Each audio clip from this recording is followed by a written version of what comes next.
Ouf. La personne qui a proposé l'exercice là, j'imagine qu'elle n'est pas là. Alors je lis l'exercice. Bonsoir à tous. On dit au second tour, je rappelle que cet exercice est un exercice de probabilité statistique et probabilité des étudiants de deuxième année de gestion ou économie ou je sais pas. Enfin bref. Au second tour d'une élection présidentielle, les candidats A et B s'affrontent. Pour estimer la proportion P appartenant à l'intervalle 0 à 1 des électeurs qui souhaitent voter pour le candidat A plutôt que pour le candidat B, un échantillon de N individus est sélectionné au hasard dans une population de grande taille. Chaque individu de cet échantillon est interrogé sur son intention de vote. À chaque individu interrogé I, on associe une variable aléatoire XI qui vaut 1 s'il compte voter pour A et 0 s'il compte voter pour B. Ces variables aléatoires XI supposées indépendants et identiquement distribuées avec une loi de Bernoulli du paramètre P. Autrement dit, pour tout K appartenant à l'intervalle 0 à 1, P de X égale à K est égal à P de X, P puissance K, facteur de 1 moins P puissance 1 moins K. Je rappelle ici qu'ici, on parle de, ce n'est pas une loi binomiale, mais c'est une loi de Bernoulli. Maintenant, on dit déterminer un estimateur Tn de P par la méthode du maximum de vraisemblance. Donc, nous voulons estimer le paramètre P par la méthode du maximum de vraisemblance. Tu veux encore? Tu es venu encore? Ouais, Rimcha. C'est le dernier exercice de deuxième année. Après ça, là, je pense qu'on va faire un exercice de terminale pour vous faire plaisir. Parce que je sais que... Enfin bref, on saura tout à l'heure. Donc, j'ai besoin de quelqu'un qui est en deuxième année, qui a déjà fait les méthodes de maximum de vraisemblance. S'il n'y a personne. Parce qu'on a fait live hier, la était 2. Quand c'est les dérivés, les primitives, là, vous êtes chaud. Mais quand c'est les choses intéressantes, la personne ne veut parler. Ça. Ok, le sage informaticien, il faut venir. Informaticien. Envoie une invitation. Maximum de vraisemblance est en rang.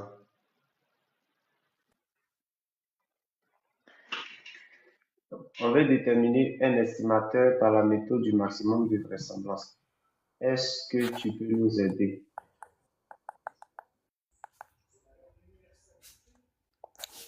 Bonsoir. Bonsoir. Comment vous allez? Oui, ça va très bien. Est-ce que tu peux nous aider à trouver l'estimateur? Ouais, je suis le sage informaticien. Je fais l'informatique deuxième année IDEA. Et je vous ai suivi quand vous étiez là fait la lecture. D'accord. Est-ce que vous, C'est bien qu'il s'agit. oui, vous savez qu'il s'agit de quoi? C'est un sujet de probabilité Oui, c'est un sujet de conditionnelle probabilité. avec les différentes lois. Oui, bon, c'est pas probabilité conditionnelle, c'est estimation. Estimation, bon, c'est probable, c'est plus statistique. Mhm. Bon, c'est les deux, mais sauf que c'est sur l'estimation. D'accord. Est-ce que vous rappelez des vraisemblances? Euh, ressemblance, non, pas vraiment. Ok, ok, ok. Bon, voilà la feuille qui est là, hein. Je relis encore une deuxième fois. Si D'accord. quelqu'un se retrouve, la personne peut monter. On dit au second tour d'une élection présidentielle, les candidats A et B s'affrontent pour estimer la proportion P appartenant à l'intervalle 0 à 1 des électeurs qui souhaitent voter pour le candidat A plutôt que pour le candidat B. Un échantillon de N individus est sélectionné au hasard pour une population de grande taille. Chaque individu de cet échantillon est interrogé sur son intention de vote. À chaque individu interrogé I, on associe une variable aléatoire XI qui vaut 1 s'il compte voter pour le candidat A et 0 s'il compte voter pour le candidat B. Bonsoir, il y a ma soeur qui ne voit pas votre live dans son téléphone. Mais on n'a qu'à faire. Eh, c'est bon, Dame Chouette, c'est bon, on a vu ton message. Ah,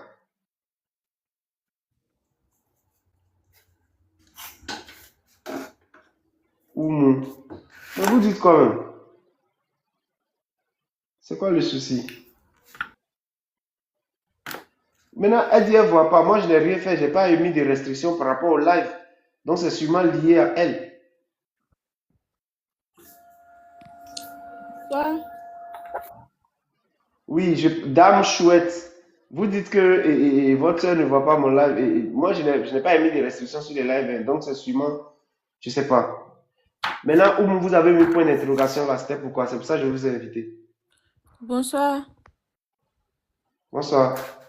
En fait, je suis en première année. Actuellement, on voit les intégrales, équations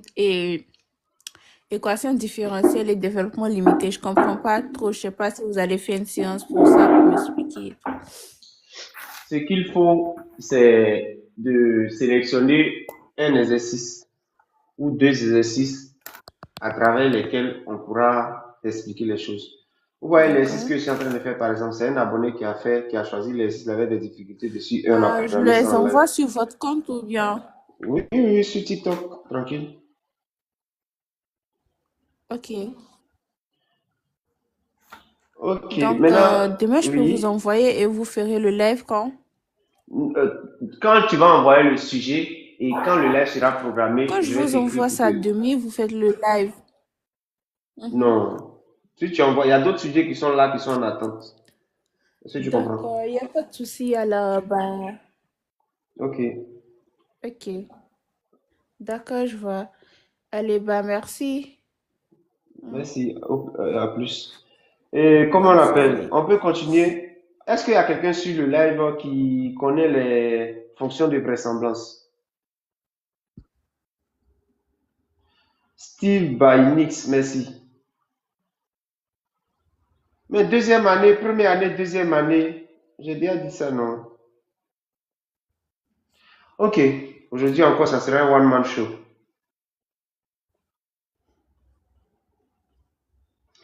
Donc, on veut déterminer un estimateur de P par la méthode de maximum de vraisemblance. Ce qu'il faut comprendre, c'est que nous avons une situation, nous avons deux candidats.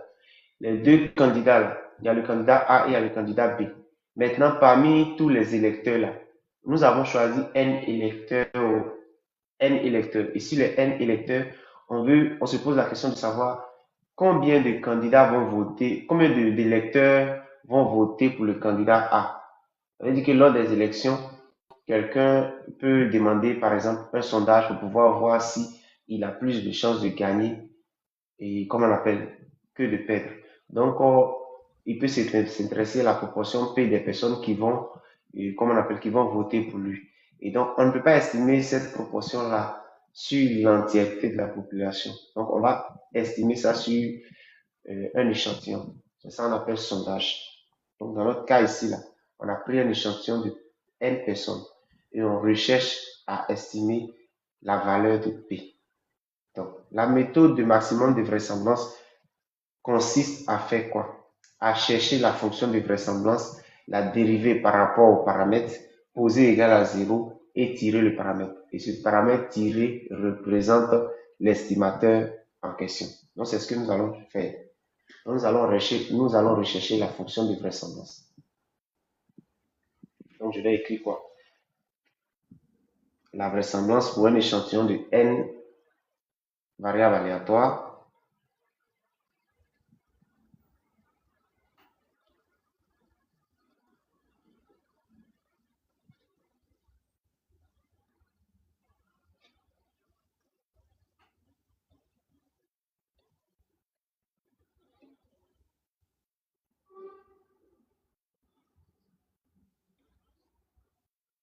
variables aléatoires.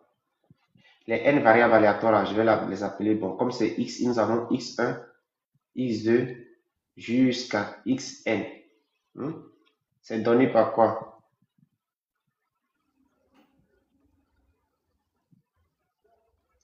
L. Je vais l'appeler L de P. Donc, j'ai L de P. Normalement, c'est égal à quoi? L de P, c'est égal au produit de tous les P de XI. On est d'accord? Égal à 4. Bon, tous les P de XI égal à 4. Maintenant, I allant de quoi? Allant de 1 jusqu'à N.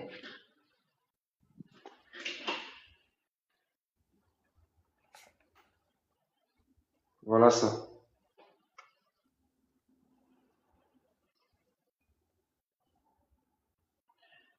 Qu'est-ce que ça fait? Ça veut dire que L de P égale. On va voir qui va se retrouver maintenant. L de P égale le produit de 1 à N de quoi? Des P puissance quoi? Bon, les X là, les K là, c'est eux qui seront les XI. Donc j'ai P puissance quoi? X, I, on est d'accord? Facteur de 1 moins P, 1 moins XI. Donc du coup, les K seront les XI, donc tous les K seront remplacés par XI, donc j'ai P puissance XI, facteur de 1 moins P, puissance 1 moins XI. Maintenant, qu'est-ce que ça fait? Ça veut dire que tous ceux-là vont se multiplier, c'est les produits, donc ça fait X1 fois X2, etc., etc. Donc quand on va multiplier tout ça là, tous ceux qui sont à l'exposant vont s'additionner. J'espère qu'on se comprend. Donc du coup, j'obtiens quoi? P puissance la somme des xi facteur de 1 moins p puissance la somme des 1 moins xi. Pour ceux, attends, je m'arrête là. Je m'arrête là d'abord. Est-ce que cette ligne-là, ceux qui sont là, les deux personnes qui sont là, est-ce que vous comprenez cette ligne-là d'abord? La première ligne. Dans les commentaires, si vous comprenez la première ligne, mettez OK. Si vous ne comprenez pas, mettez non. Je parle de ceux qui sont à l'université, pas des élèves. Ok, Vernicani dit oui, il a compris. BXS dit oui, il a compris. Ok. Si vous avez compris, mettez OK. Si vous n'avez pas compris, mettez non. Je parle de ceux qui sont à l'université et qui n'ont pas compris. Ok, donc il n'y a pas de non, ça veut dire que ça suppose que c'est bon. Donc, qu'est-ce que nous allons faire? Nous allons maintenant prendre cette affaire-là. Ça fait quoi? Ça fait P, somme des XI, facteur de 1 moins P. Ici, là, ça fait la somme des 1 moins la somme des XI. La somme des 1, c'est 1 plus 1 plus 1 plus 1 jusqu'à N fois. Donc, ça fait N. Donc, du coup, ça fait P puissance somme des XI, facteur de 1 moins P, puissance N moins la somme des XI. Vous êtes d'accord avec ça? Vous allez commencer le terminal là à quelle heure? Ah, attendez d'abord. On n'a qu'à finir ça là d'abord. Est-ce que ça c'est bon? Si ça c'est bon, vous mettez OK. Si vous êtes d'accord avec cette ligne là, mettez OK. Pour ceux qui me suivent. Si vous avez compris pourquoi la somme des si, voilà, c'est devenu N. Cool. Donc, qu'est-ce que je vais faire? Je vais prendre le ln de P. Donc, j'ai ln de L de P égale. Ça fait ln de crochet P somme des xi facteur de 1 moins P n moins somme des xi. Je vais au brouillon. Je sais très bien que ln de A fois B, c'est égal à ln de A plus ln de B. D'autre part, je sais aussi que ln de A puissance R, c'est égal à R ln de A. En vertu de ces deux propriétés, je peux alors écrire que quoi? Que ce ln là, c'est égal à ln de P puissance somme de xi plus ln de 1 moins P puissance n moins somme de xi. Ce qui est égal à quoi? Somme de xi multiplié par ln de P.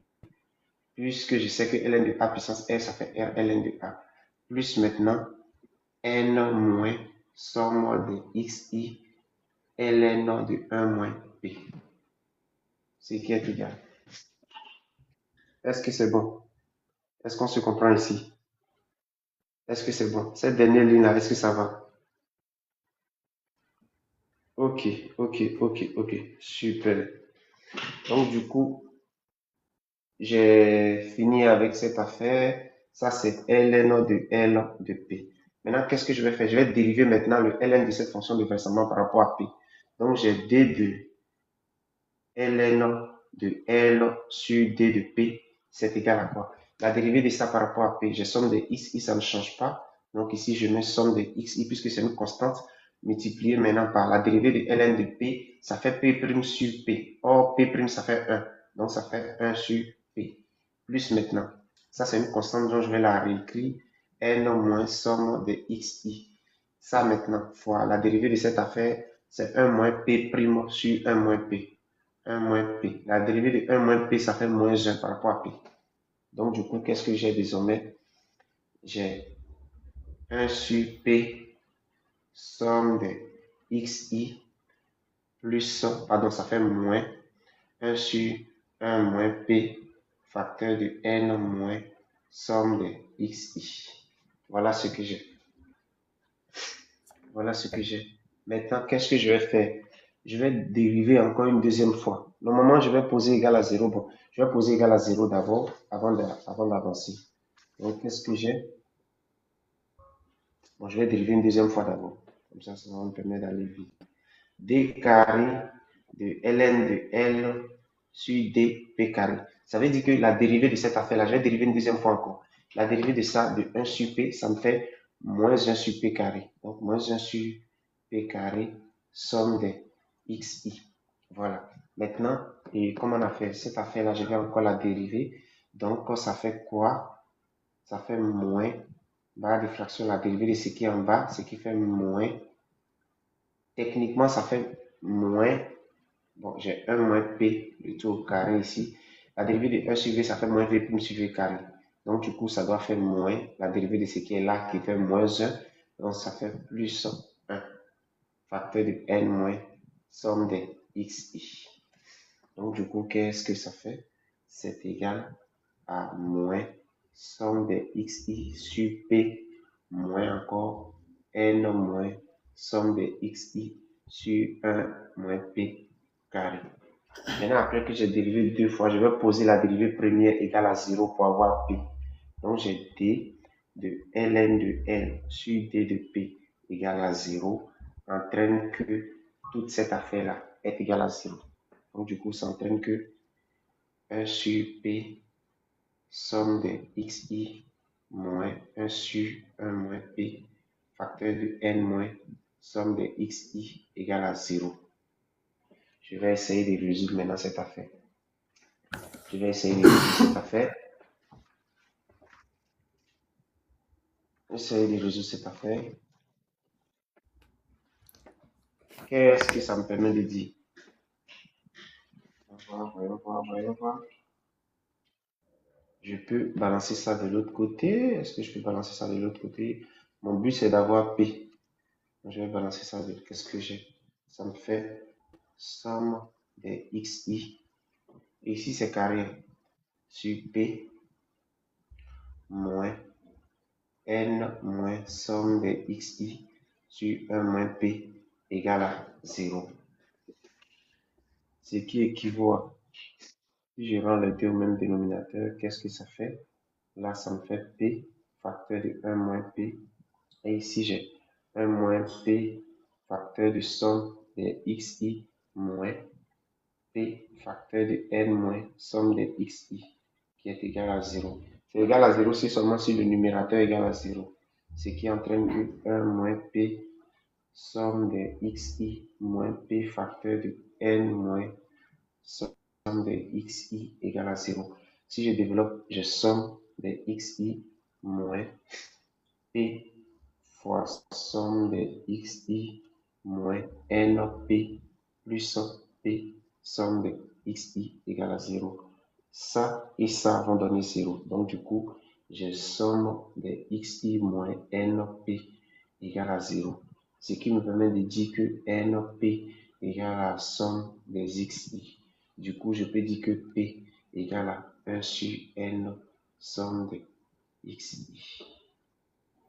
Là, c'est P qui est là. J'ai retrouvé l'estimateur.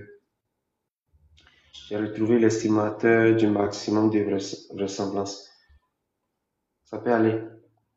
Si vous êtes d'accord avec ça, là, bon, mettez OK. Si vous n'avez pas compris, mettez non. Si vous êtes d'accord avec ça, mettez OK. Si vous n'avez pas compris, mettez non.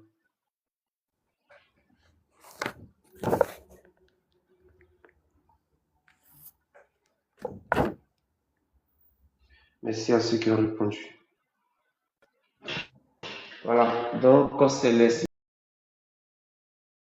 de la question, même si j'ai encadré, ça pour dire que j'ai achevé, mais bon, j'ai pas encore répondu à la question parce que je dois voir si c'est vraiment le maximum de vraisemblance. Voilà. Donc, et c'est l'estimateur du maximum de vraisemblance. Voyons voir s'il est vraiment maximum. Alors, s'il est maximum, ça veut dire que lorsqu'on va remplacer dans la dérivée seconde, on devrait pouvoir avoir un nombre négatif. Voilà, on devrait pouvoir avoir un nombre négatif. Donc, remplaçons dans la dérivée seconde. Donc, je vais dire que Tn égale à 1 sur n somme des xi. C'est ça l'estimateur. Ok? Sinon, je vais l'appeler P chapeau. On l'appelle aussi P chapeau. Maintenant, parlons de la dérivée seconde. La dérivée seconde, là, la voilà ici. La dérivée seconde, là, voilà ici. On va remplacer P par quoi? Somme 1 sur n somme des xi pour voir si est-ce que ça donne, comment on va dire, est-ce que ça donne un nombre négatif. Donc, j'ai D carré de ln de L sur D de P carré égale à 1 sur moins 1 sur P carré, somme des xi, on est d'accord, moins, et N moins somme des xi sur 1 moins P, le tout au carré. Maintenant, qu'est-ce que moi je vais faire? Moi, je vais essayer de remplacer, et comment on appelle? Je vais essayer de remplacer P carré par somme des xi. Si je ne veux pas remplacer P carré par P fois 1 sur n somme des xi, je peux simplement remplacer somme des xi par np. On est d'accord? Puisque ça veut dire la même chose, somme des xi par np. Donc, ça veut dire que somme des xi égale à np équivaut à quoi? Équivaut à moins 1 sur p carré fois NP. On est d'accord? Moins maintenant N moins NP sur 1 moins P, le tout au carré. Ce qui est égal. Les PP vont se simplifier, donc il va rester moins N sur P.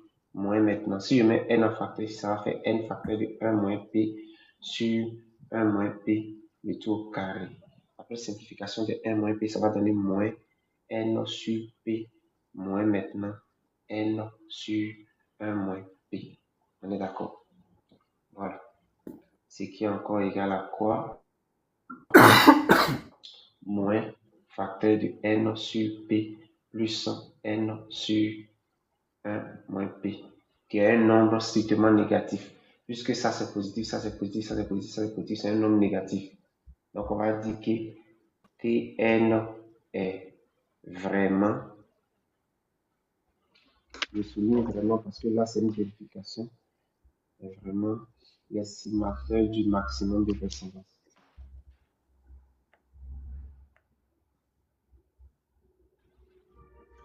Du maximum de vraisemblance.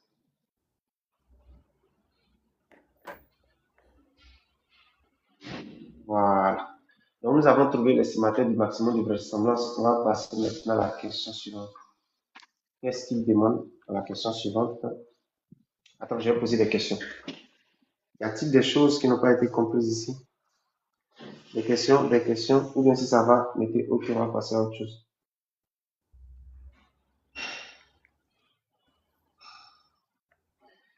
OK. Maintenant, je passe à la question 2. La question 2. Question 2. On dit de montrer qu'il est sans biais. Question 2. Montrons que Tn est sans biais. étant bien et convergent. Pour montrer que l'estimateur est bien, il faudrait montrer que l'expérience de l'estimateur est égale à l'expérience de la variable estimée. C'est tout. Donc, nous allons chercher E de Tn. Si on cherche E de Tn et puis on constate que c'est égal à P, c'est que l'estimateur est bien. Et c'est tout. Je ne sais pas si on se comprend.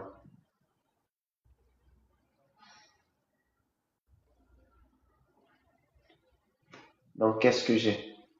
J'ai Tn égale à 1 sur n somme des xi. Maintenant, somme des xi. E de Tn est égal à E de 1 sur n somme des xi. Comme 1 sur n est constant, peut sortir. Donc, ça fait 1 sur n, on est d'accord, la somme des E de xi. Voilà. La somme des E de xi. Or, nous avons dit que comme xi est une variable aléatoire de Bernoulli, son expérience c'est P. L'expérience mathématique d'une loi de Bernoulli, d'une loi de Bernoulli, c'est P. Donc, du coup, ça me fait 1 sur n multiplié par somme des P. Or, somme de P, c'est P plus P allant de 1 jusqu'à N.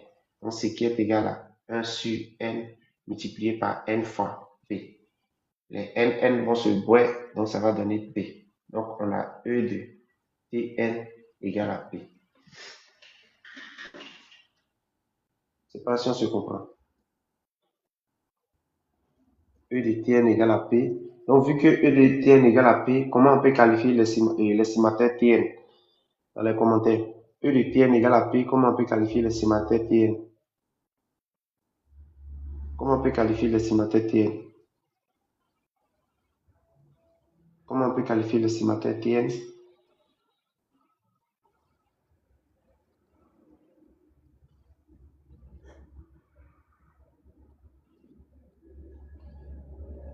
L'expérience mathématique de l'estimateur du paramètre P a donné le paramètre P. Donc, qu'est-ce qu'on peut dire par rapport à l'estimateur Tn?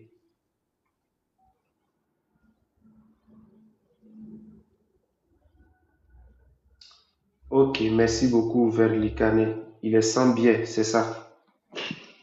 C'est ça. Donc, on va dire d'où Tn est sans biais. Voilà. E de Tn égale à P, donc c'est sans biais. Maintenant, nous allons chercher à savoir si l'estimateur est convergent. Pour savoir si l'estimateur est convergent, on calcule sa variance. Et on calcule, après avoir déterminé sa variance, on cherche à calculer la limite de sa variance lorsque n tend vers plus infini. Parce que la variance étant une erreur, si vous avez trouvé un bon estimateur qui est convergent, plus la taille de l'échantillon va augmenter, plus l'erreur commise va tendre vers 0. C'est la propriété qu'on attend d'un estimateur.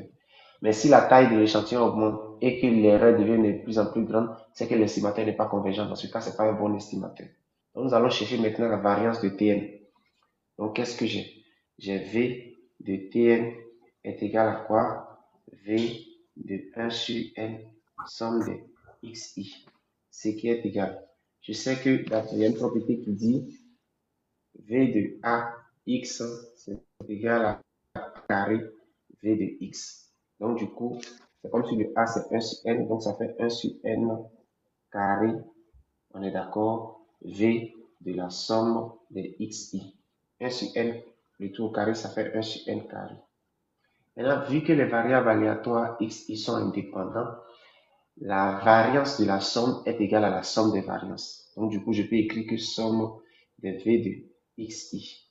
Du coup, j'ai 1 sur n carré somme des V de xi. Or, xi est une variable aléatoire de Bernoulli. La variable aléatoire de Bernoulli a pour expérience mathématique P et de variance, et comment on appelle P facteur de 1 moins P.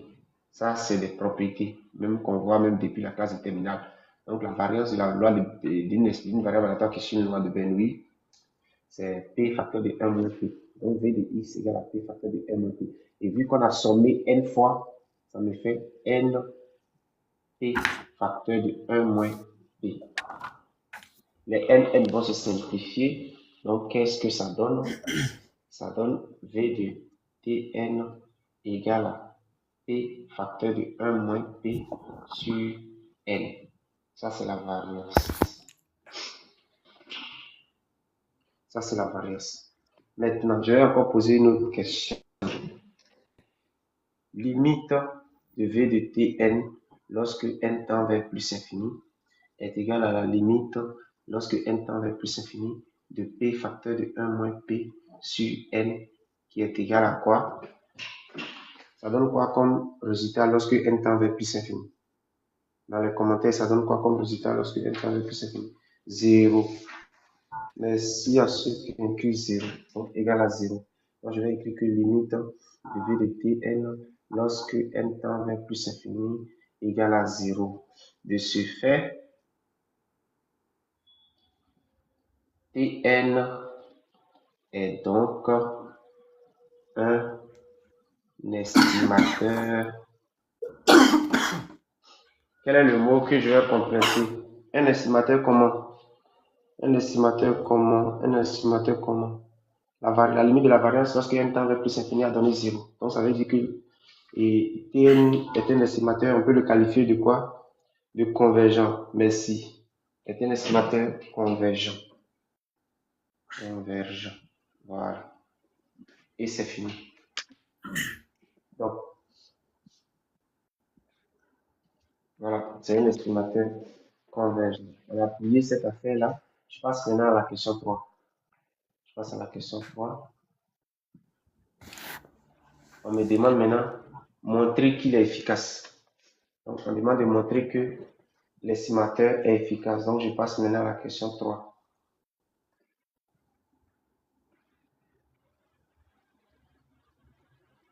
Montrons que Tn est efficace. Voilà. Donc, pour montrer que l'estimateur Tn est efficace, nous allons montrer qu'il atteint la borne de Fisher-Damois-Cramer-Roux, FDRC. Donc, nous allons rechercher d'abord l'indice de Fisher. Après avoir recherché l'indice de Fisher, nous allons chercher maintenant la borne qui correspond et comparer maintenant la variance à cette borne-là pour voir si elle atteint.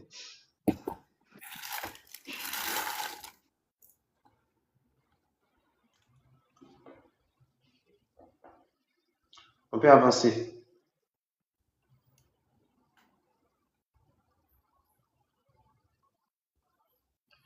Ok, on va y aller. Montrons que Tn est efficace. On veut montrer que Tn est efficace dans cette affaire-là. J'ai un peu oublié. Je vais jeter un coup d'œil dans le livre pour voir la formule de cette affaire-là. Efficacité d'un estimateur.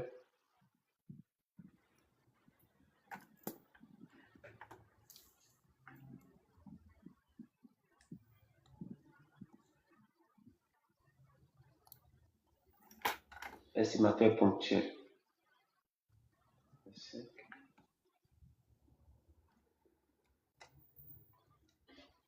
Je suis en train de chercher.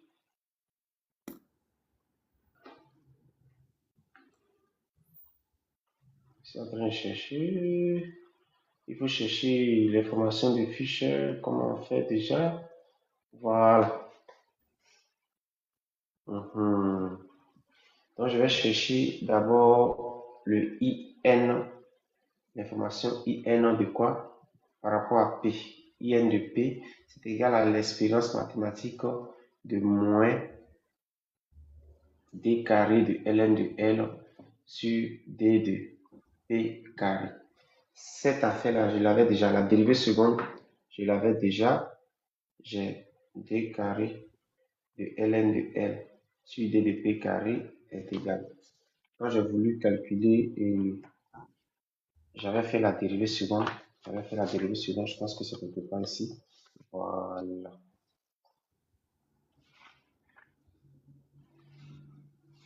Je vais voir si c'est vraiment ça.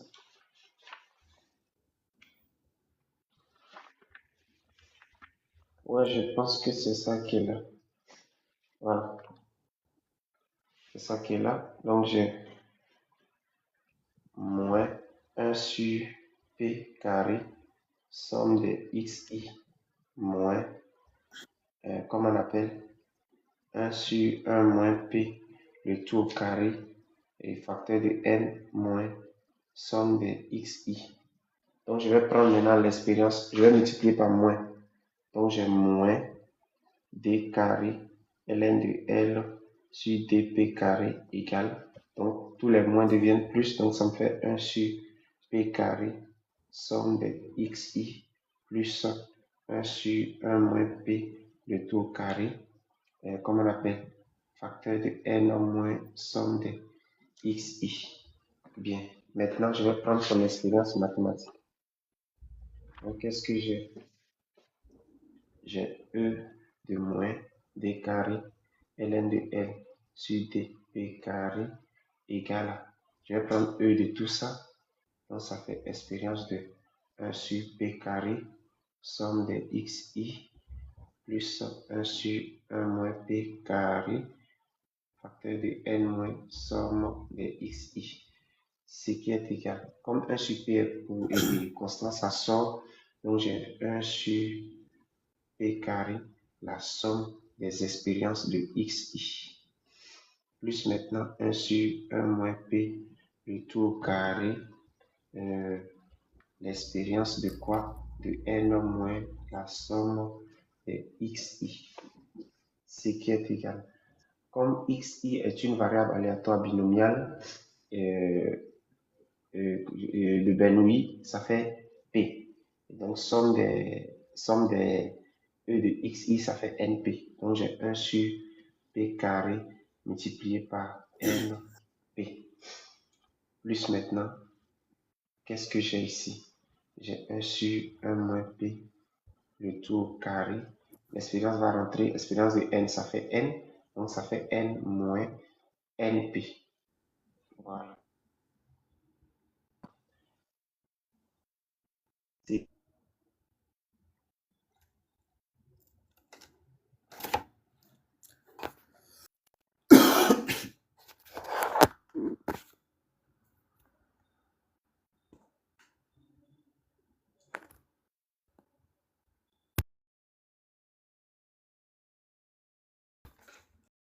Facteur de 1 moins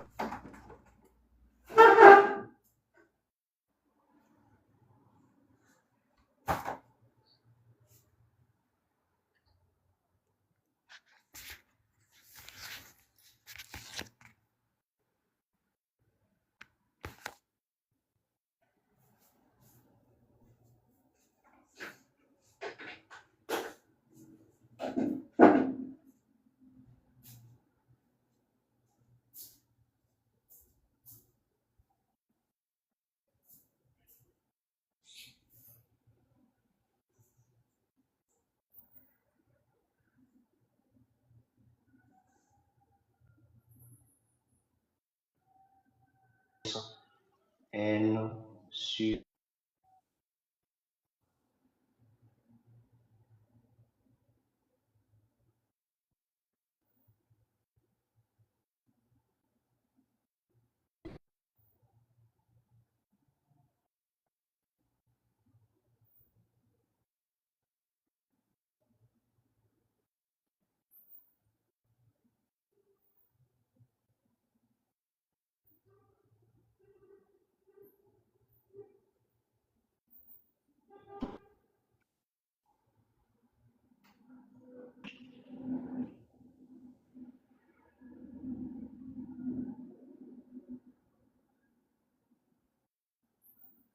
tout ça pourquoi?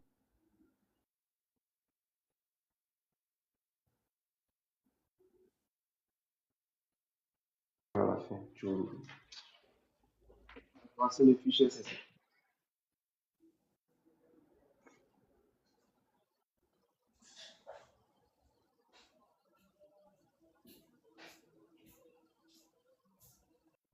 Nobody.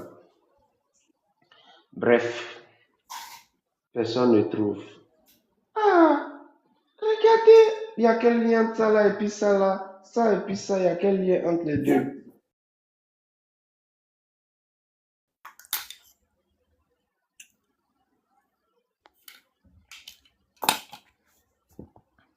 Oh, vraiment.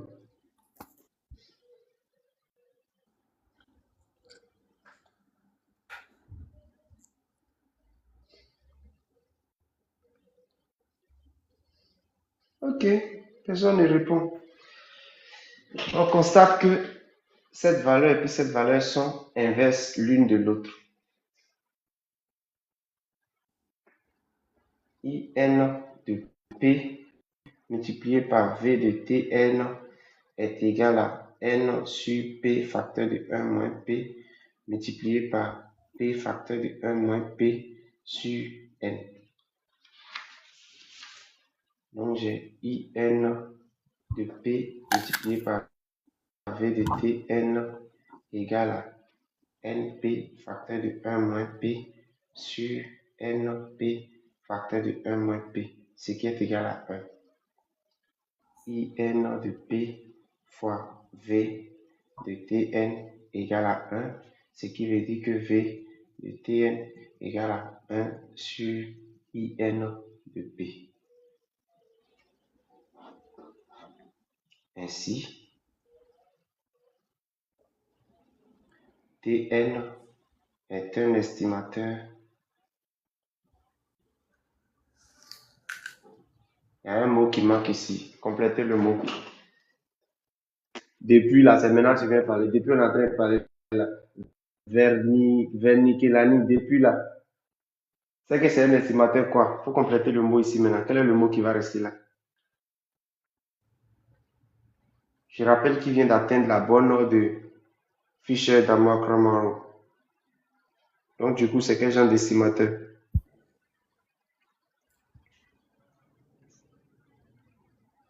On a trouvé que V de Tn égale à 1 sur l'information de Fisher. Donc, c'est un estimateur comment? Ça va encore, on va attendre jusqu'en... Non, c'est pas convergent. Convergent, là, tu as déjà géré ça lorsque la limite de la variance a donné 0 en infini. On a fini avec la convergence. La convergence, c'est lorsque la limite de la variance tend vers 0 lorsqu'on augmente la taille de l'échantillon.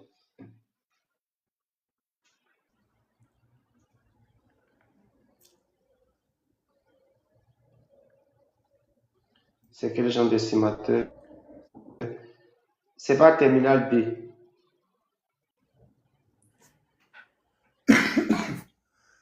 Regardez-le. Faut pas, sans biais là, c'est lorsque l'expérience mathématique de l'estimateur donne le paramètre estimé, non? Toi là, tu donnais de bonnes réponses tout à l'heure. Faut pas venir tout mélanger. Mais merci de participer quand même. Sans biais là, c'était parce que l'expérience de l'estimateur avait donné le paramètre estimé que tu avais dit sans biais. Pourquoi tu viens mélanger encore pour dire? Il est efficace ou bien il n'est pas efficace? C'est là la question. L'estimateur est efficace ou bien ce n'est pas efficace? La variance de l'estimateur a donné l'inverse de l'information de Fisher. Il est efficace ou pas?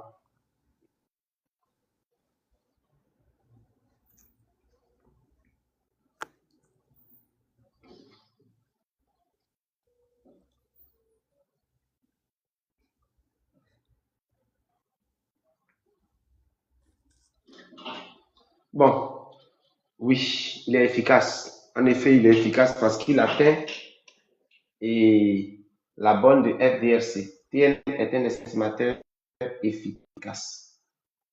Ça veut dire qu'on ne peut pas avoir un meilleur estimateur que celui-là.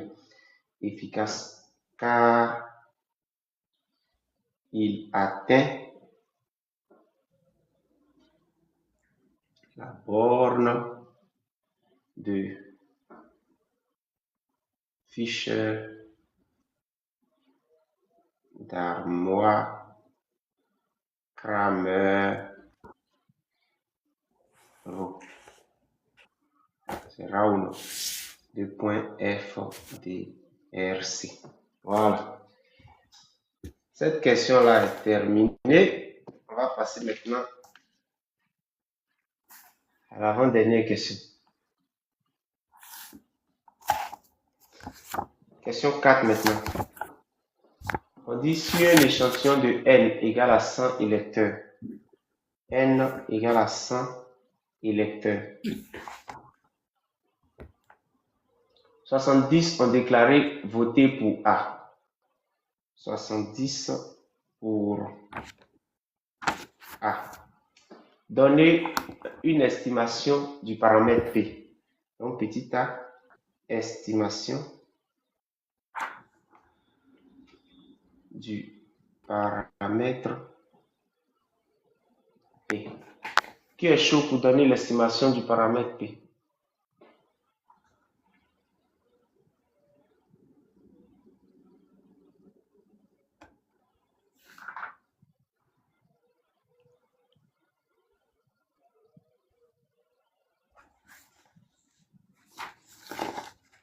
Qui est chaud pour donner l'estimation du paramètre P?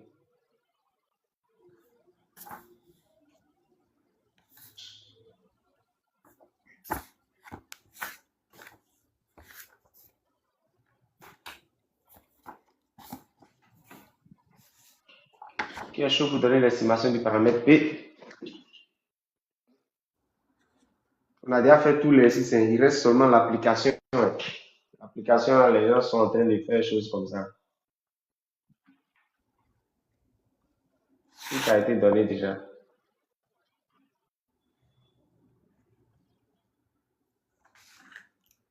Tout a été donné déjà.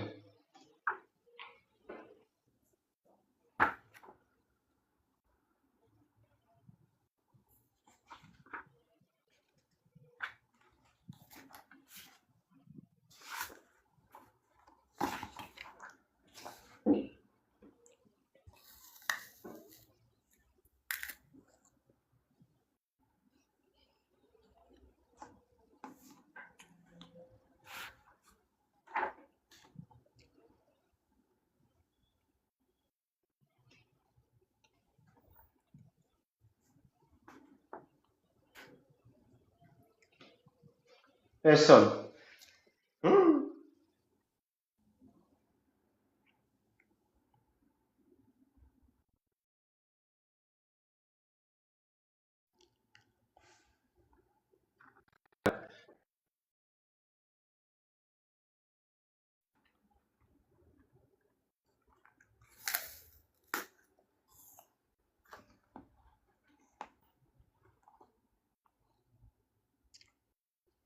D'après la formule, j'ai quoi?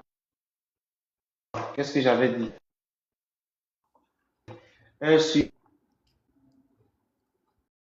xi, 1 sur p, 1 sur n, somme de x.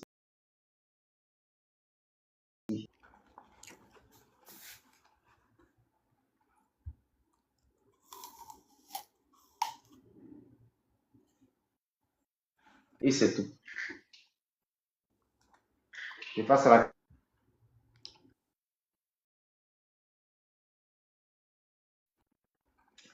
Qui n'a pas compris ça? Voilà tout. Maintenant,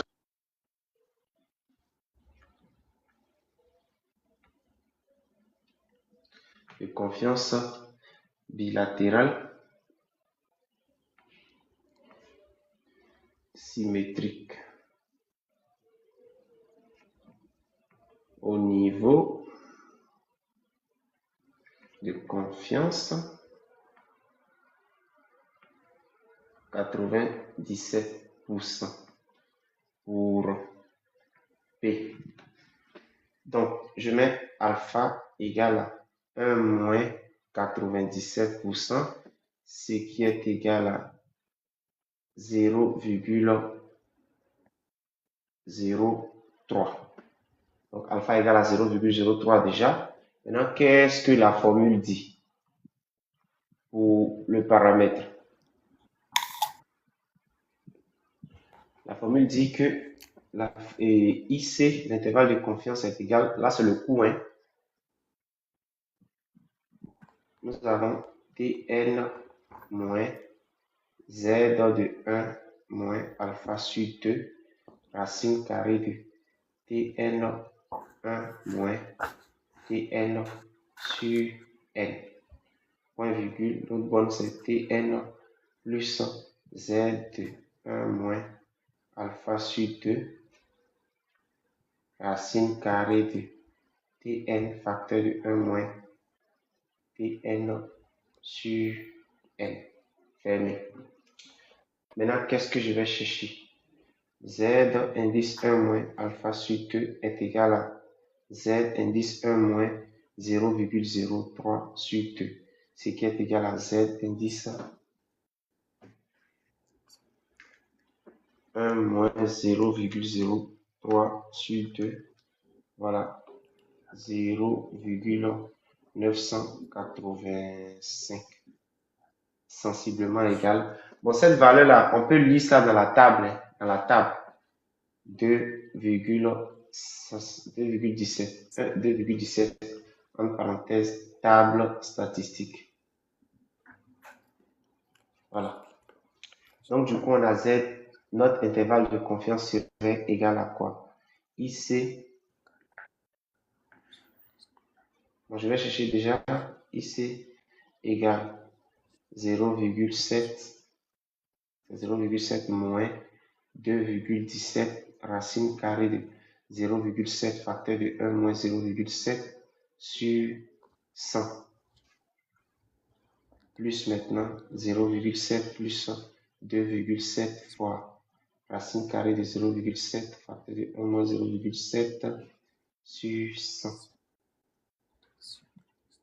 Donc IC égale, je vais appuyer simplement, je ne me prends pas la tête, 0,7 moins 2,17 fois racine carrée de barre des fractions 0,7 facteur de 1 moins 0,7 fermé sur 100 égale 0,6. J'ai 0,6 ici. L'autre maintenant, je vais mettre plus simplement. Voilà, ça fait 0,8. 0,8. Et c'est fini. Voilà. Ça, c'est l'intervalle de confiance. Et c'est fini. Bien. Quelqu'un a quelque chose à dire par rapport à ce qu'on vient de faire? Des questions. On a fini le sujet comme ça. Ah, ça n'a pas pris 1 heure comme l'autre là. Ça a été rapide. Même si j'étais le seul à le faire. C'était un palier, mais c'est pas beaucoup. Bref, voilà la fin. Des questions par rapport à ce qu'on vient de faire? Est-ce qu'il y a des questions sur le moment?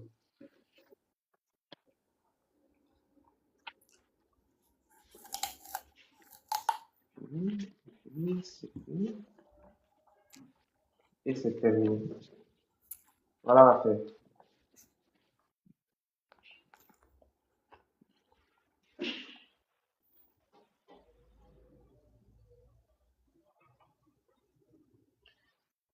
Ok.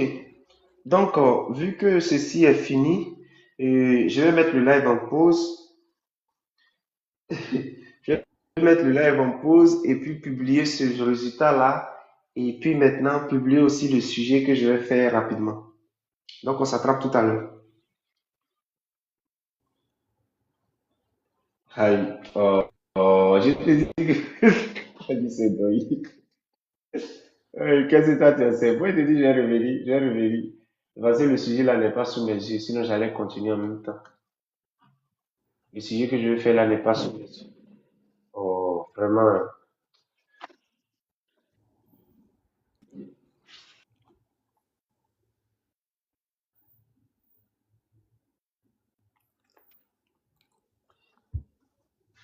C'est pas sous mes yeux. Le sujet que je vais faire n'est pas sous mes yeux.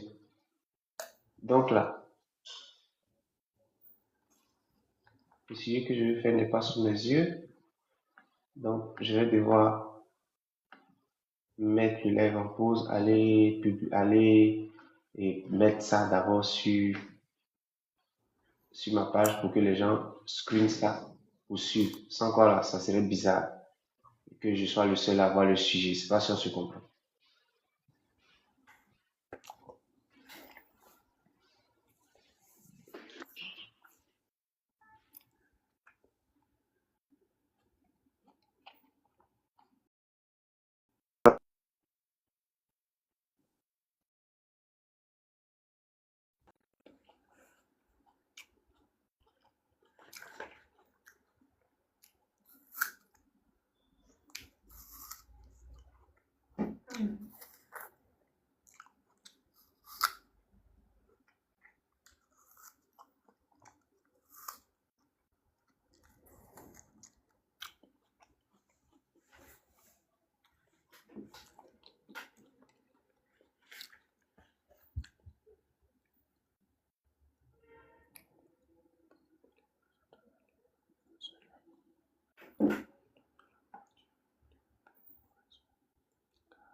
Il est spécialisé dans la distribution du matériel multiusages.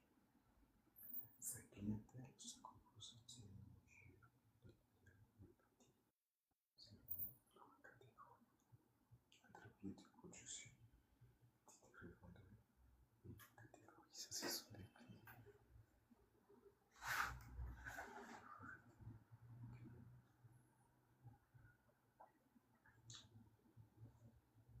Les catalogues mis à jour chaque semestre comportent aussi une référence. Les prix pratiqués sont valable aussi et applicables à la date de commande. Le catalogue affiche deux grandes familles de produits: petit étiage, accessoires pour automobilistes, ciseaux, produits.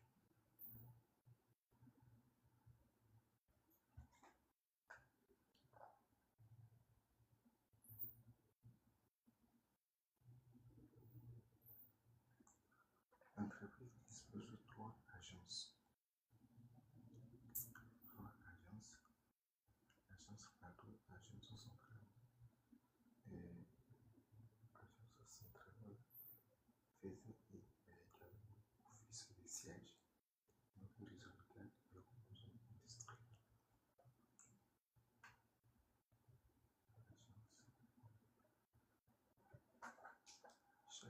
Ce J constant reçoit